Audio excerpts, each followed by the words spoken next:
There exists in American cultural life a peculiar phenomenon, the elevation of credulity to the status of philosophy, the celebration of being so open-minded that your brain falls out, the monetization of uncritical thinking on an industrial scale.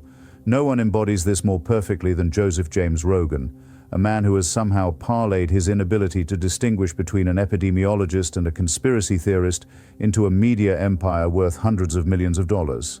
Let us be precise about what we're dealing with here. A former television host who convinced people to eat animal testicles for money has now become, and I use this word with physical pain, one of the most influential voices in American discourse. This is a man who treats the question, "Have you ever tried DMT?" with the same theological weight that Aquinas brought to proofs of God's existence. A man who platforms cranks and scholars with equal enthusiasm, nodding along with the same slack-jawed wonder whether his guest is explaining evolutionary biology or insisting that ancient civilizations had advanced technology. The Rogan phenomenon would be merely ridiculous if it weren't so symptomatic of a broader cultural collapse. Here is someone who has made a fortune from performing ignorance, from not knowing things in public, from treating every opinion as equally valid, regardless of evidence, expertise, or elementary logic. "I'm just a comedian," he protests whenever challenged, before proceeding to offer medical advice to millions of listeners. "Don't listen to me, I'm an idiot," he says, knowing full well that millions do listen to him, that they take their pandemic guidance from a man who once made people drink donkey semen on network television. The podcast, that endless, formless 3-hour ramble through the swamps of American paranoia, has become the premier platform for laundering extremism into the mainstream. The formula is as simple as it is insidious. Invite on someone with views outside the mainstream, let them speak for hours without meaningful pushback, occasionally interject with, "Wow, that's crazy, man," and then claim you're just having a conversation. When criticized, retreat behind the shield of free speech and hearing all sides, as if every side of every issue deserved equal consideration regardless of evidence. Consider the actual content of these conversations. When Alex Jones appears to spin his elaborate conspiracies about global elites, theories that have inspired actual violence, Rogan treats him like a slightly eccentric uncle rather than someone whose lies destroyed the lives of Sandy Hook families. When Graham Hancock presents his evidence-free theories about lost civilizations, he receives far more airtime than actual archaeologists.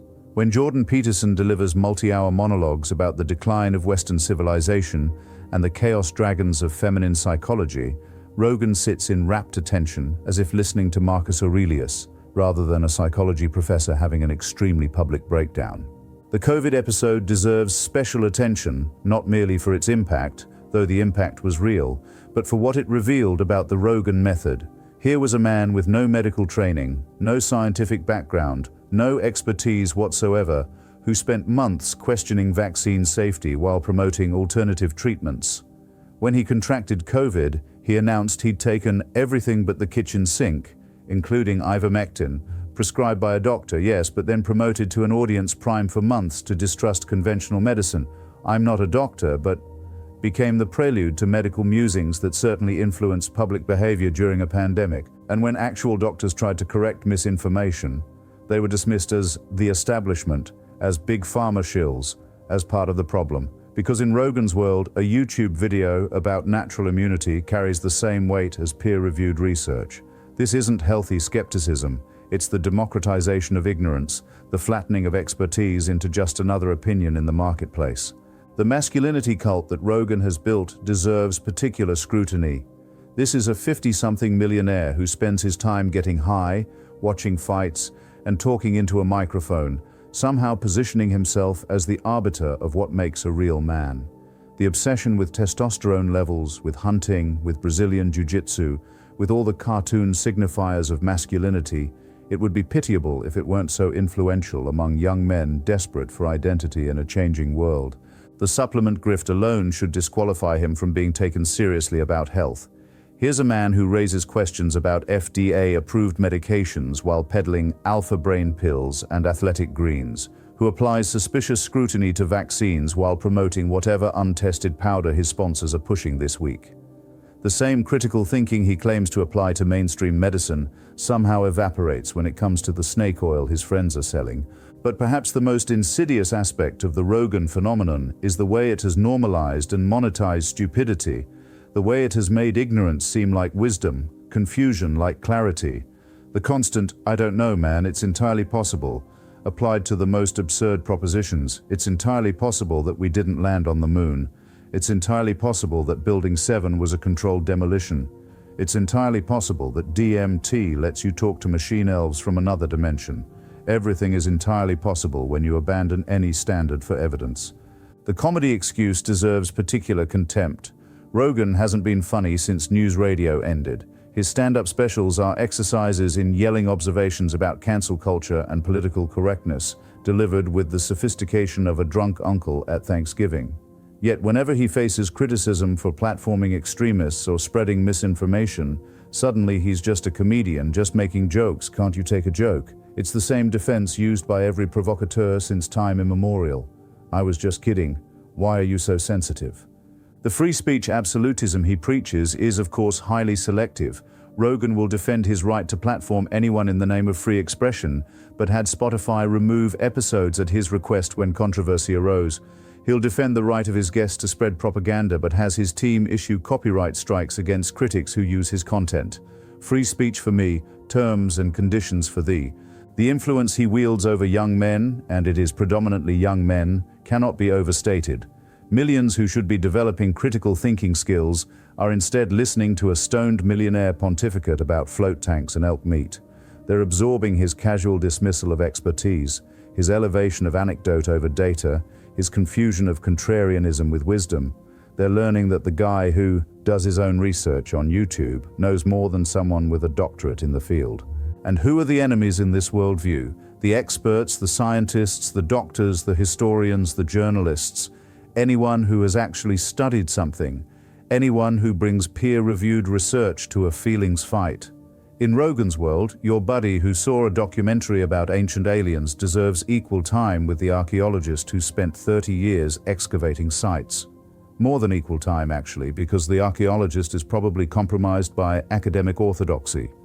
The Spotify deal, $200 million for the exclusive right to stream this content, represents capitalism's complete surrender to engagement metrics over information quality. Here's a platform that could amplify any voice, any expertise in human history, and they chose to make their flagship the endless monologue of a man whose main qualification is that people will listen to him talk about anything, no matter how uninformed he might be on the subject.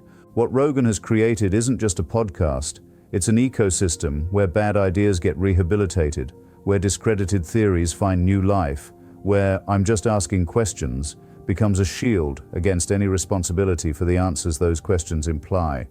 He's the gateway to the rabbit hole, the friendly face who makes extremism seem reasonable, the guy who's just having conversations that happen to mainstream views that were previously confined to the fringes for good reason. The tragedy isn't that Joe Rogan exists. There have always been barstool philosophers who think they've figured out what they don't want you to know. The tragedy is that technology has amplified him, that algorithms have rewarded him, that millions of people have confused his performed neutrality with brave truth-telling.